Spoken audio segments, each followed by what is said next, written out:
Hey guys, thanks for joining me today at Slot Valley Racing. Can everybody hear me?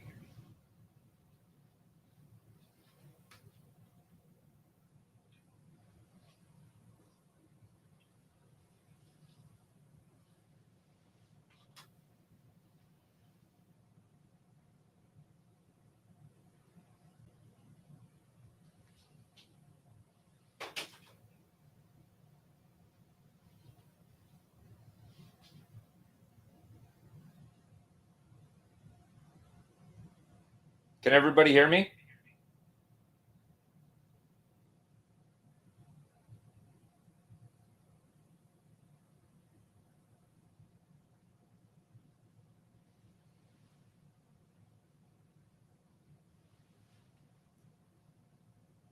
Okay, so we're on. I just thought I'd look at some of the Revos I bought recently. I know some people have been having problems with their cars. I really just wanted to have a look and see how far these cars have come since I've started, and have a quick look at them, run them on the track a little bit. I wanted to do that before I do the review for the brand new GT1 I've just received. So yeah, so let's get into it. First, let's say hi to some of the people in the house. I'll just give you a wave here. It's really the lighting's super crappy. It's more made for the racetrack here, so bear with me. But I do want to say thank you, Dan. Thanks, brother. I absolutely appreciate you being here. 3 Raceway. Thanks, guy. I absolutely appreciate it. Slot Car Haven, thanks a lot, brother. I appreciate it. The Fingers, as usual, I appreciate it. And Claude, thank you very much, brother. I appreciate you being here. All right, guys. So as you can see here, I got the close cam going on. So what I wanted to do was just have a quick look. Basically, all three of these, of course, they're all Revos, but they all sound different on the track. And we'll look into that in a little bit. But let's just talk about what I have here. Of course, this is the Revoslot Warsteiner. This is the first Revoslot that I purchased. And let me tell you, folks, if you're a Revo fan or you're considering, if you buy this car, well, it led me to buying this car. So fantastic. They're both good runners on my track. They both have Paul gauge tires, and neither of them are running magnets right now. So here we have, of course, the GT1. I just did a review on last week. If you haven't seen it yet, please check it out. This car is running really nice. It tuned up really good. It didn't seem to have the problems that I've heard some people talk about, so that's always good. And it seems to be running really nice right now. Now, for the GTs, I have left the I did put the magnet in. I will be putting the magnet in this car, and I will be putting the magnet in the next car that shows up. So that's what it is. So we'll just have a quick look here. Okay, so you notice the original Paul. These are Paul gauge tires on here now, and the number for these tires is exactly the same as the Carrera DTM cars. Okay. So it's been running good. The gear mesh is nice.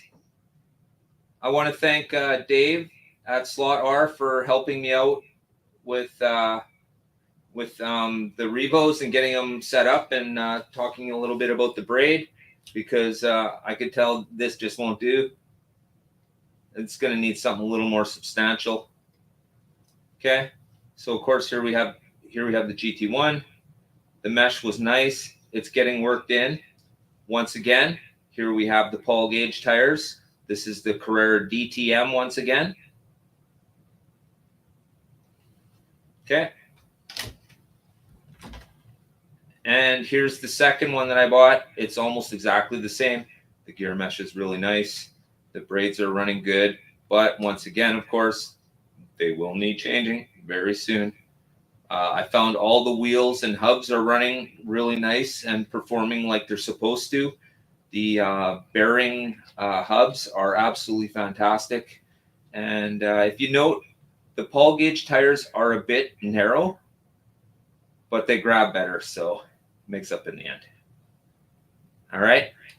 So, of course, I don't have an extensive course. This is what I have for Revos, but I can tell you right now, it's an absolutely quality product. When put up against some of the other products out there, like Scale Auto, this is the RS. This car is fast. But the only problem I had with this is almost nothing. And to be honest with you, it's fast. Okay. So that's the Scale Auto RS version. And I like that car particularly because it has the front and rear aluminum rims. And then this car. Of course, this is the NSR. The one thing I really didn't like about this is when the chassis is not attached, it is flimsy. Ooh, boy. Super fast, but ultra flimsy. Nice car, though. So, today we're going to have a look at the Revos, and we'll listen to see what they sound like as well as how they're running. So, I'm sorry if I don't get to your comments, but I do thank you all for being here, of course. So let's move the camera, the close cam, into position. All right. Thought I'd maybe put it here. Okay.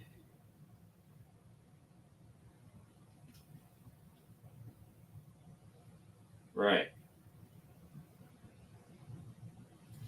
Okay. So the first car we're going to have a look at is, we'll have a look at the very first car I received. And of course, that's the Warsteiner.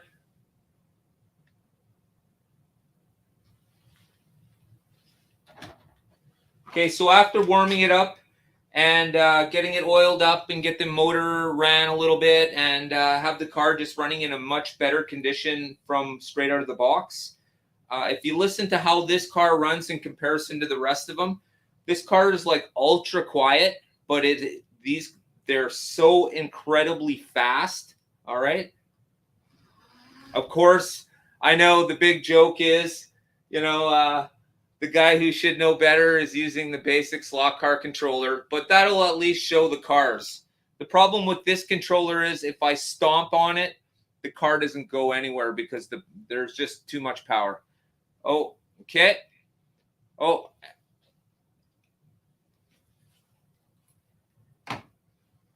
One thing before we get going. Definitely don't want to electrocute anybody. Well, anybody meaning myself. I hate electricity. Okay.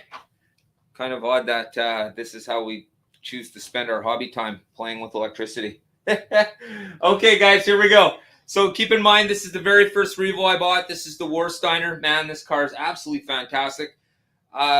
Pay special attention. I'll put the microphone over the track to how this car sounds when it goes around. All right, here we go.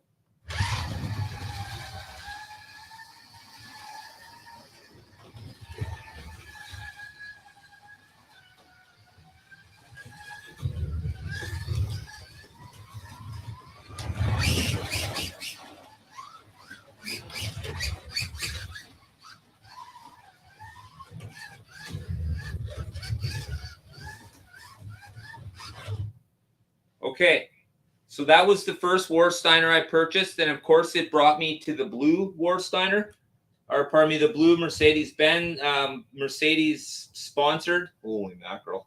Okay, so remember how quiet that one was, especially when I stomped on the accelerator. Now listen to the difference in sounding in this motor here. This is absolutely crazy.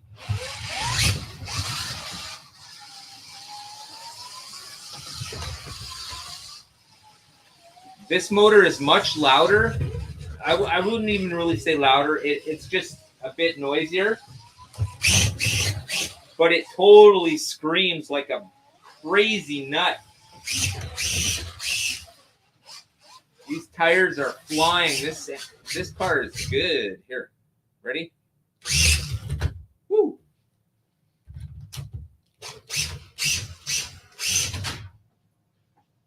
And once again, the Warsteiner and the CL, I guess I should say the CLKs do not have magnets in them. So they are running magnetless with Paul gauge tires.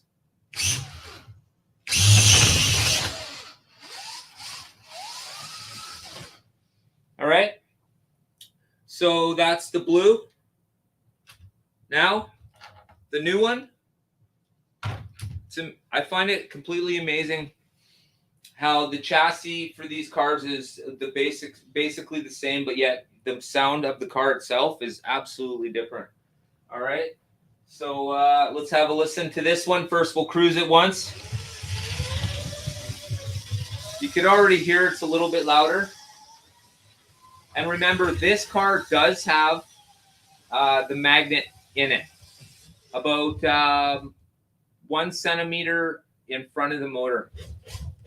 All right.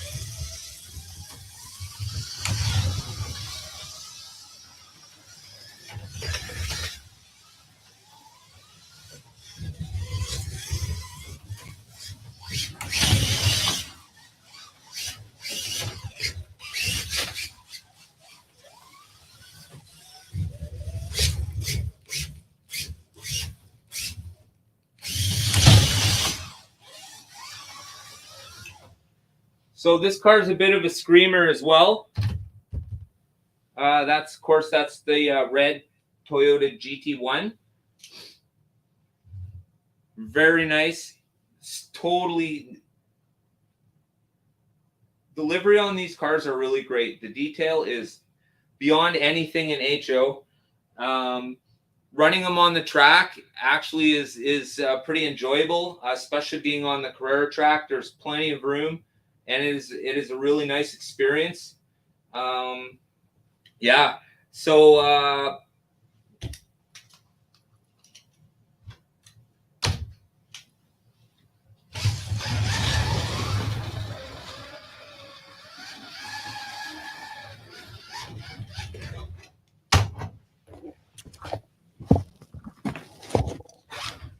wrong one.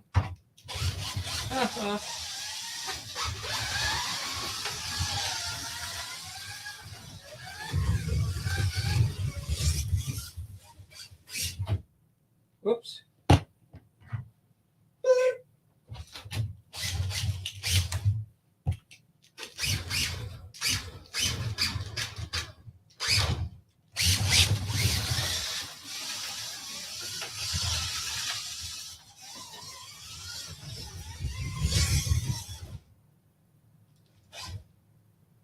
So what do you guys think? Do you like the looseness of the magnetless, or do you like it tied down a little tighter with a magnet on it so that way you can push the corners a little bit harder? Because that's what I have here right now. So, of course, the Warsteiner does not have a magnet. It does have Paul gauge tires. The GT1 does have a magnet, and it's set about 1 centimeter in front of the motor. All right. I really like the difference between them both. I think that's why when I review the next car, it will also have a magnet in it.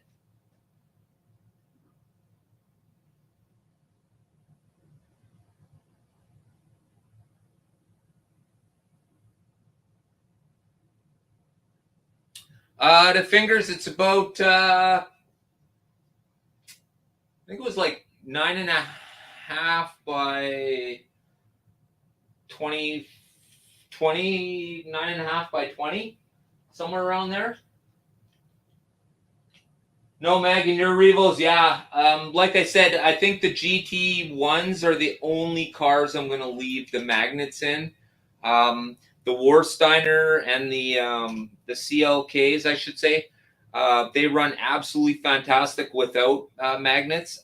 And the weight of the Revo chassis itself allows you to definitely not have to worry too much about that. And like I showed everybody the other day, if you haven't seen the, I'll have to do that for another video. So, anyways,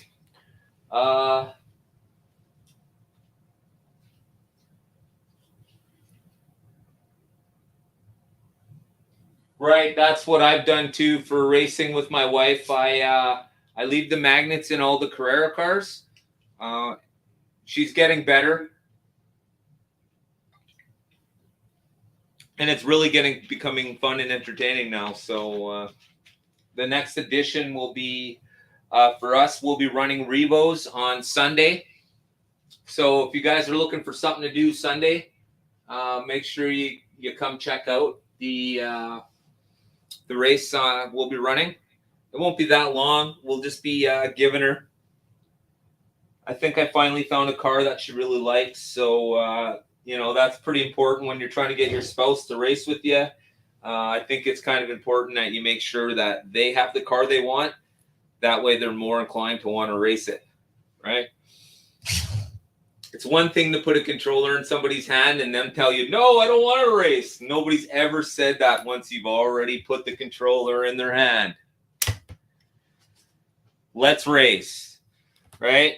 And then the next question is, which car?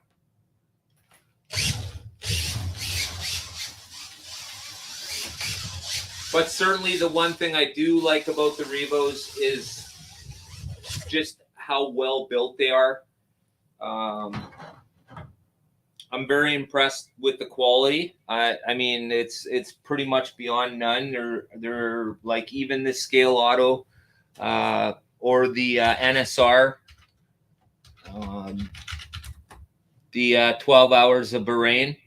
Fantastic McLaren. Oh, so nice. But I still think for the dollar, Revo is where most of my money is going to go. Unless, of course, I have, Carrera has some really nice cars that come out all the time. And, of course, I'll be purchasing some of those as well because I still do have a digital track here.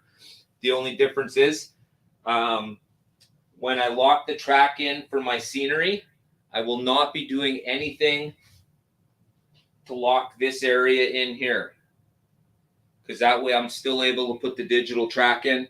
And as soon as I do, the pit lane will go here as well instead of back there because I can't reach the cars back there when they fly off the track or something. So, and that hole's going to be covered up right away. So, yeah.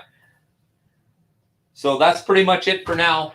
But I'm definitely going to be digging up Sunday. So make sure you guys check that out. I'll probably be going around 12 noon. And we'll be running Revos and crowd choice. So we'll be running 2 sets of cars. Yeah. Let your friends know. And it should be a pretty decent time. I enjoy racing with my wife. And I think she's really becoming to enjoy it as well, too. So that's a good thing.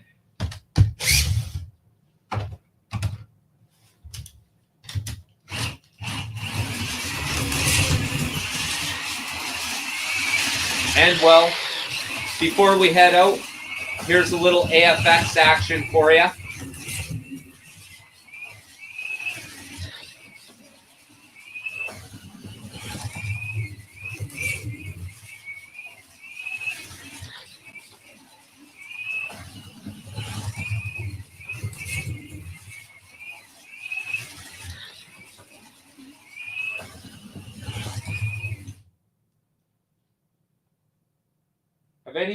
Have you guys all seen my video on this, or at least tried it?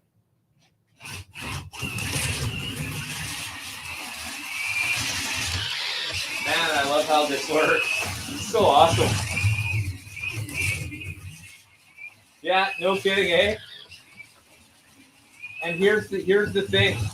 Okay, because of how Carrera wires their track, it's wired in reverse. That's why the car is moving in the opposite direction, right? One thing I never thought about trying was what I can do is I can switch the axle in the HO car around, obviously, and put it on so that the car itself runs backwards. And then suddenly the car runs forwards.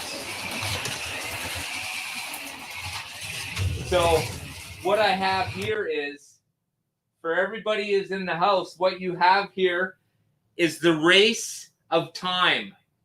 What you have here is an AFX car against a Carrera car. So for those of you who stuck around, here it comes. 3, 2, 1. Oh, what? Hang on. There we go. Now we're going. Oh, I wiped out. All right, well, let's catch the Carrera car up to the AFX car then.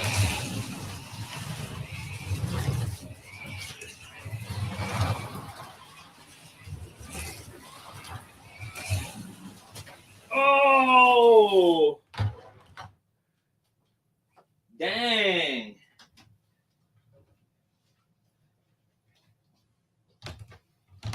Let's try that again.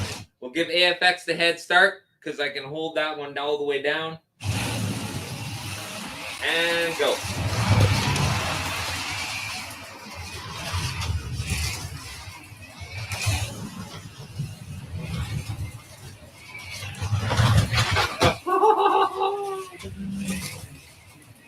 Well, I feel as if the AFX with its downforce, maximum downforce, has it on this one.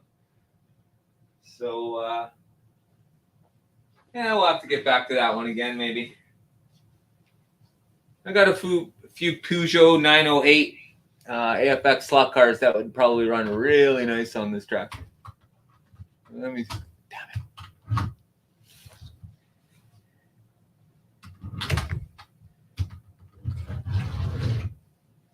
Oh, and I crushed my pickup stick too by accident. So, I'm gonna have to get a new one of those. Maybe one of the long-reaching ones.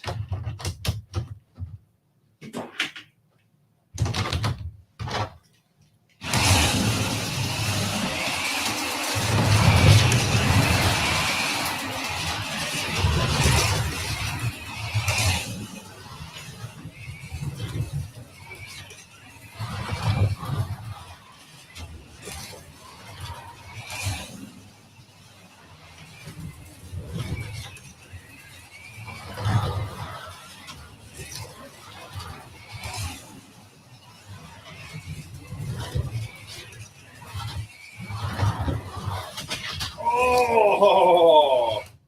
All right. Well, I think that's enough for today, guys. I want to thank you all for being here today. I absolutely appreciate it. Make sure you check out my Monday Night Live, where we're always talking with the slot car community. I want to thank you guys for joining me today. I absolutely appreciate it. Don't forget Sunday. Definitely Sunday. Should be pretty good. Thanks, guys. We'll catch you all later.